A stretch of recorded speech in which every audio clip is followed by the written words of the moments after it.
students, welcome back to Banking Planet, and today we are going to discuss current affairs of 19th of June 2020. Along with we are going to discuss banking awareness. In banking awareness section we are going to discuss OMO, open market operations. We will discuss how they will work or how RBI uses open market operation instrument. So let's start our session, but before we start our session, do like, share and subscribe. जी students please आप share कर दीजिए session को. और so let's start. And the very first question is, the Ministry of Sports is going to establish Khelo India State Centers of Excellence under the Khelo India scheme. Who is Sport Minister of India? Recently जो ministry of sport है उनके द्वारा establish किए जा रहे हैं खेलो India excellence centres, और ये under the scheme Khelo India scheme के अंडर इस्टेब्लिश किए जाएंगे खेलो India state centre of excellence. तो आप बताइए कि इंडिया के स्पोर्ट्स मिनिस्टर कौन है. इंडिया के स्पोर्ट्स मिनिस्टर हैं किरण रिजिजू. किरण रिजिजू हैं स्पोर्ट्स मिनिस्टर और उनकी कॉन्स्टिट्यूएंसी बनती है अरुणाचल वेस्ट. अरुणाचल वेस्ट है इनकी कॉन्स्टिट्यूएंसी. अर्जुन मुंडा हैं ट्राइबल अफेयर मिनिस्टर और इनकी कॉन्स्टिट्यूएंसी है Khunti Jharkhand. Thawarchand Gehlot social justice and empowerment minister हैं और इनकी कॉन्स्टिट्यूएंसी है MP Madhya Pradesh. S Jaishankar minister हैं एक्सटर्नल अफेयर्स और इनकी कॉन्स्टिट्यूएंसी है गुजरात इनकी कॉन्स्टिट्यूएंसी है. Next, name the person whose name has recently been recommended for the Padma Shri award by All India Football Federation. Recently All India Football Federation के द्वारा किनका नाम रिकमेंड करा गया है पद्म श्री अवार्ड के लिए, एंड ये रिकमेंड करा गया है IM Vijayan farmer football team captain हैं और इनका नाम रिसेंटली रिकमेंड करा है ऑल इंडिया फुटबॉल फेडरेशन के द्वारा पद्मश्री अवार्ड के लिए. और ये है मार्कोस ट्रोजोयो को रिसेंटली हमने डिस्कस करा था, अपॉइंट किया गया था NDB न्यू डेवलपमेंट बैंक का प्रेसिडेंट नियुक्त किया गया था, जिसका हेडक्वार्टर है शंघाई चाइना. और Tarun Bajaj economic affairs secretary हैं. साथ ही साथ गवर्नमेंट के द्वारा RBI के सेंट्रल बोर्ड में अपॉइंट करे गए हैं. और उदय कोटक को recently confederation of Indian industries का प्रेसिडेंट अपॉइंट करा गया है. और हमने ये भी देखा था कि जो लिक्विडेशन की और इंसॉल्वेंसी की कमिटी होगी वो भी जो हेड करी जाएगी उदय कोटक जी के द्वारा करी जाएगी. हम IN विजयन जी के बारे में थोड़ा सा डिटेल देख लेते हैं. IM Vijayan is former Indian football team captain. His name has been recommended for India's 4th highest civilian award Padma Shri. अब आपको यहाँ से ये भी पता चलता है पद्मश्री अवार्ड जो है 4th हाईएस्ट सिविलियन अवार्ड है. He was also awarded with Arjuna Award in 2003 and Player of the Year Award. इतने ईयर्स में 1993, 1997, 1999 में भी इनको player of the year award और साथ ही साथ 2003 में अर्जुन अवार्ड भी दिया जा चुका है. Next, Dash has tied up with Indian palm industry to boost employment by producing neera and पालमपुर in इंडिया. किसने टाई अप करा है इंडिया की जो पाम इंडस्ट्री है. पहले हम पाम ऑयल जो है सबसे जो लार्जेस्ट इम्पोर्टर है पाम ऑयल का इंडिया ही है और हम इंपोर्ट करते थे पाम ऑयल. रिसेंटली कौन सी इंडस्ट्रीज ने टाई अप करा है जो कि नीरा और पालमपुर जो है पाम इंडस्ट्री के साथ प्रोड्यूस करेंगे, जिससे कि एम्प्लॉयमेंट अपॉर्चुनिटीज़ इंक्रीज़ हो चुके हैं. और ये हैं option B KVIC. Khadi village industries commission के द्वारा टाई अप करा गया इंडियन पाम इंडस्ट्रीज़ के द्वारा, जिससे कि इसके नीरा और पालमपुर के प्रोडक्शन के साथ ही एम्प्लॉयमेंट अपॉर्चुनिटीज़ बूस्ट की जा सकेंगी.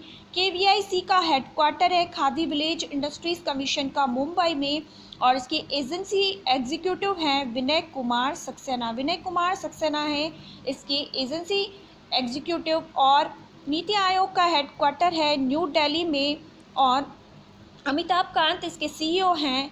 एनवायर मिनिस्टर हैं प्रकाश जावड़ेकर और मिनिस्टर ऑफ कॉर्पोरेट अफेयर्स हैं Nirmala Sitharaman. Next, which day is observed on 18 June every year? कौन सा डे ऑब्जर्व करा जाता है 18 जून को एवरी ईयर? और सस्टेनेबल गैस्ट्रोनॉमी डे ऑब्जर्व करा जाता है एवरी ईयर 18 जून। वर्ल्ड एनवायरनमेंट डे ऑब्जर्व करा जाता है 5 जून। वर्ल्ड विंड डे ऑब्जर्व करा जाता है 15 जून एंड वर्ल्ड मिल्क डे 1 जून को ऑब्जर्व करा जाता है। Next, what is the theme of the world day to combat desertification and drought? World day to combat desertification and drought है ये कि इसकी थीम क्या है और इसकी इस बार की 2020 के लिए थीम है food feed fibre the links between consumption and link. Food feed fibre the links between consumption and land ये थीम बन जाती है।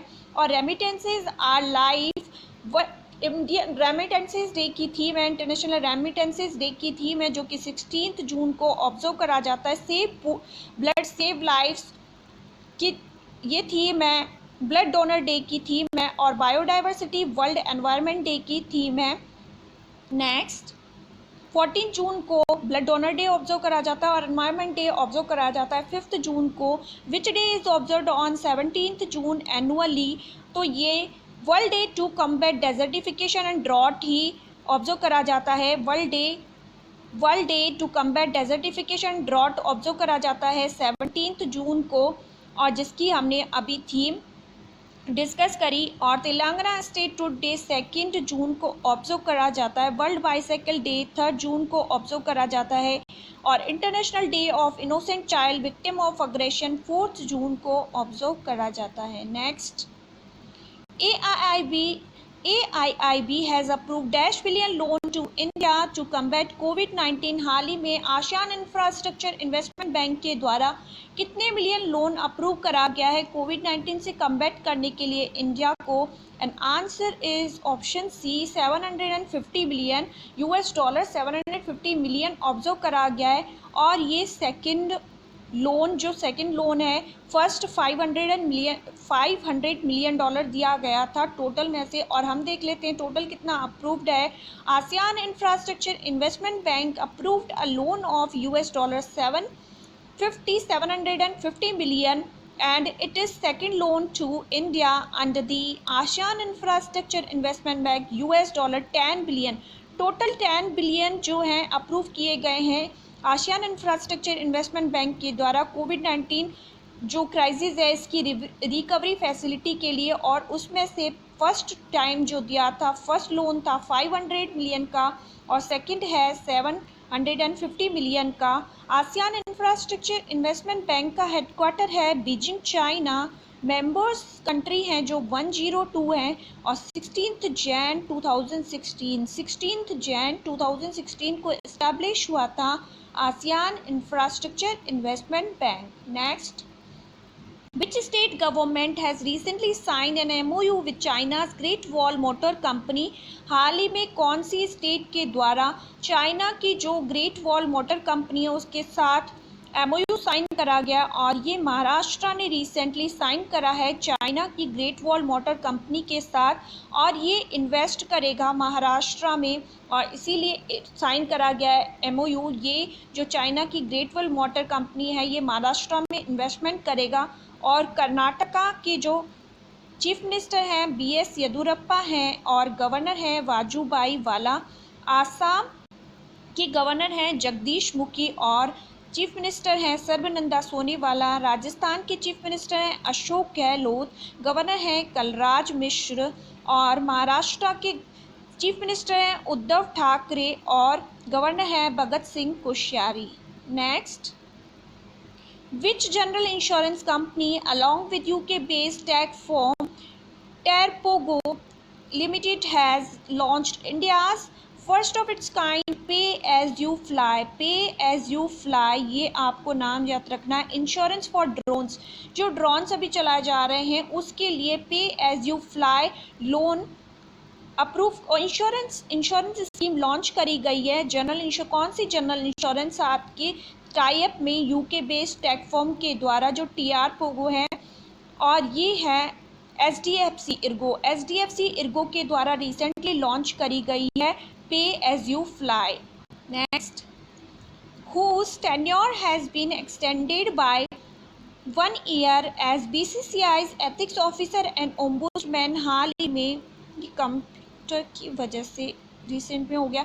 अब बीसीसीआई के एथिक्स ऑफिसर और ओम्बुड्समैन में के रूप में जो कि ओम्बुड्समैन थे, जिनका कार्यकाल 1 वर्ष से बढ़ा दिया गया, और वे कौन है? डीके जैन है। डीके जैन है first ethics officer and ombudsman of BCCI. इनका कार्यकाल अभी बढ़ा दिया गया है। डीएन पटेल, धीरूभाई नाराभाई पटेल हैं जो हैं दिल्ली के चीफ जस्टिस हैं। एस मनी कुमार केरला के चीफ जस्टिस हैं, और महेश कुमार जैन जो हैं आरबीआई के डेप्यूटी गवर्नर हैं। Mahesh Kumar Jain. Next, 4th ASEAN youth para games will be held in. 4th जो आसियान यूथ पैरा गेम्स है वो कहाँ पर होंगे? और ये 4th आसियान गेम्स हैं वो होंगे बहरीन में 2021 में बहरीन में 4th आसियान पैरा गेम्स होंगे। और जो 2022 के पैरा गेम्स होंगे आसियान, वो होंगे चाइना में। क्यूबा की कैपिटल है हवाना एंड करेंसी है पीसो। रशिया की कैपिटल है मॉस्को एंड करेंसी है रूबेल। चाइना की कैपिटल है Beijing, currency renminbi and yuan. Bahrain की कैपिटल है मनामा एंड करेंसी है दिनार। हम देख लेते हैं वर्ल्ड मैप में कहाँ बहरीन है। बहरीन आप देख लीजिए, बहरीन की सिचुएशन पार्सियन गल्फ के इधर कतर से बॉर्डर टच करता हुआ ये आपको दिख रहा होगा, ये बहरीन है। और सऊदी अरेबिया से भी इसकी बॉर्डर ये यहाँ से जो आता है पार्सियन गल्फ, और उसके बीच में जो आपको ये दिख रहा है ये बहरीन है। और बहरीन की कैपिटल है मनामा है कैपिटल, करेंसी है दिनार। और जो पीएम है खलीफा बिन सलमान अल खलीफा हैं, और इसे हमेशा किंग के द्वारा अपॉइंट करा जाता है। नेक्स्ट हम आज बैंकिंग अवेयरनेस में डिस्कस करने जा रहे हैं open market operation OMO। When the RBI wishes to infuse liquidity into the market, it buys back the bonds that are with investors. When liquidity is more, the government can borrow at lower yields, otherwise borrowing will become expensive। तो हम details देख लेती हैं इसकी। Open market operation किस तरीके से work करता है, आरबीआई टू पब्लिक और पब्लिक टू आरबीआई, आइए डिटेल्स में देख लेते हैं। ओपन मार्केट ऑपरेशंस और OMO are the Reserve Bank of India's most flexible and frequently used means of implementing any monetary policy। जिस प्रकार रेपो रेट इंस्ट्रूमेंट होते हैं मॉनेटरी पॉलिसी कमेटी के, उसी प्रकार ओपन मार्केट ऑपरेशन भी एक इंस्ट्रूमेंट है। और किस तरीके से फ्लेक्सिबिलिटी और फ्रीक्वेंटली यूज करे जाते हैं ये आरबीआई के साथ, वो हम देखते हैं। And open market operation is an instrument of monetary policy which involves buying और selling of government securities from और टू पब्लिक, यानी कि पब्लिक को government securities under the open market operation government securities या तो पब्लिक को cell करी जाती है और या फिर उनसे बाय करी जाती हैं, पब्लिक से बाय करी जाती हैं।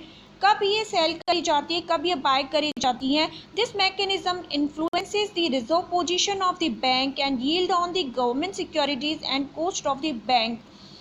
जब मार्केट में लिक्विडिटी ज़्यादा हो जाती है, तो आरबीआई क्या करता है, ओपन मार्केट ऑपरेशन के थ्रू गवर्नमेंट सिक्योरिटीज़ पब्लिक को सेल करता है, पब्लिक को सेल करी जाती है। पब्लिक को सेल करी जाती है गवर्नमेंट सिक्योरिटीज़, और जिससे कि पब्लिक से जो मनी है, जो लिक्विडिटी है, कैश है, मार्केट में आरबीआई के पास चला जाता है, और जिससे कि कैश का फ्लो जो है, क्रेडिट है जो मार्केट में है उसका फ्लो रिड्यूस होता है। और जब मार्केट में शॉर्टेज होती है कैश की, क्रेडिट फ्लो कम होता है, लिक्विडिटी कम होती है, तब आरबीआई पब्लिक से गवर्नमेंट सिक्योरिटीज़ वापस खरीद लेता है, वापस बाय कर लेता है, और मनी आरबीआई से मार्केट में चली जाती है, जिससे कैश फ्लो इंक्रीज हो जाता है। आई होप आपको क्लियर होगा ये mechanism. The RBI sells government securities to contract the flow of credit. जैसा कि हमने पढ़ा, कॉन्ट्रैक्ट कम करने के लिए फ्लो तो सेल करता है, और जब बढ़ाना होता है, इंक्रीज करना होता है, तो परचेज करता है। तो ये हो जाता है credit flow. Credit buys government securities to increase credit. जब परचेज करेगा आरबीआई तो क्रेडिट इंक्रीज होगा, मार्केट में पैसा जाएगा, गवर्नमेंट सिक्योरिटीज आरबीआई के पास जाएंगी, और जब गवर्नमेंट सिक्योरिटीज पब्लिक के पास आएंगी तो आरबीआई के पास पैसा जाएगा, तो इससे मार्केट में मनी फ्लो कम होगा। OMO makes bank rate policy effective and maintains stability. इससे क्या है, मार्केट में इन्फ्लेशन, स्टेबिलिटी, मनी फ्लो, ये सब स्टेबल हो जाता है, और ये इफ़ेक्टिव बनाता है। बैंक की जो रेट पॉलिसी है इसको इफ़ेक्टिव बनाता है, maintains stability in government securities. I hope आप सभी को ये टॉपिक क्लियर होगा। ओपन मार्केट ऑपरेशन एक बार से फिर देखिए। आरबीआई क्या करता है, जब मार्केट में, ये मार्केट है और आरबीआई है, जब कैश फ्लो ज़्यादा होता है, क्रेडिट फ्लो ज़्यादा होता है, तब आरबीआई गवर्नमेंट सिक्योरिटीज़ पब्लिक को सेल करता है, जिससे कि मनी आरबीआई के पास चला जाता है। और जब कैश फ्लो मार्केट में कम होता है, मार्केट में कैश फ्लो कम होता है, तब आरबीआई इनसे, पब्लिक से गवर्नमेंट सिक्योरिटीज़ परचेज कर लेता है, और आरबीआई से मनी फ्लो मार्केट की तरफ जाता है, जिससे लिक्विडिटी इंक्रीज होती है। So that was it for today. Stay tuned, stay safe, have a nice day, like, share and subscribe.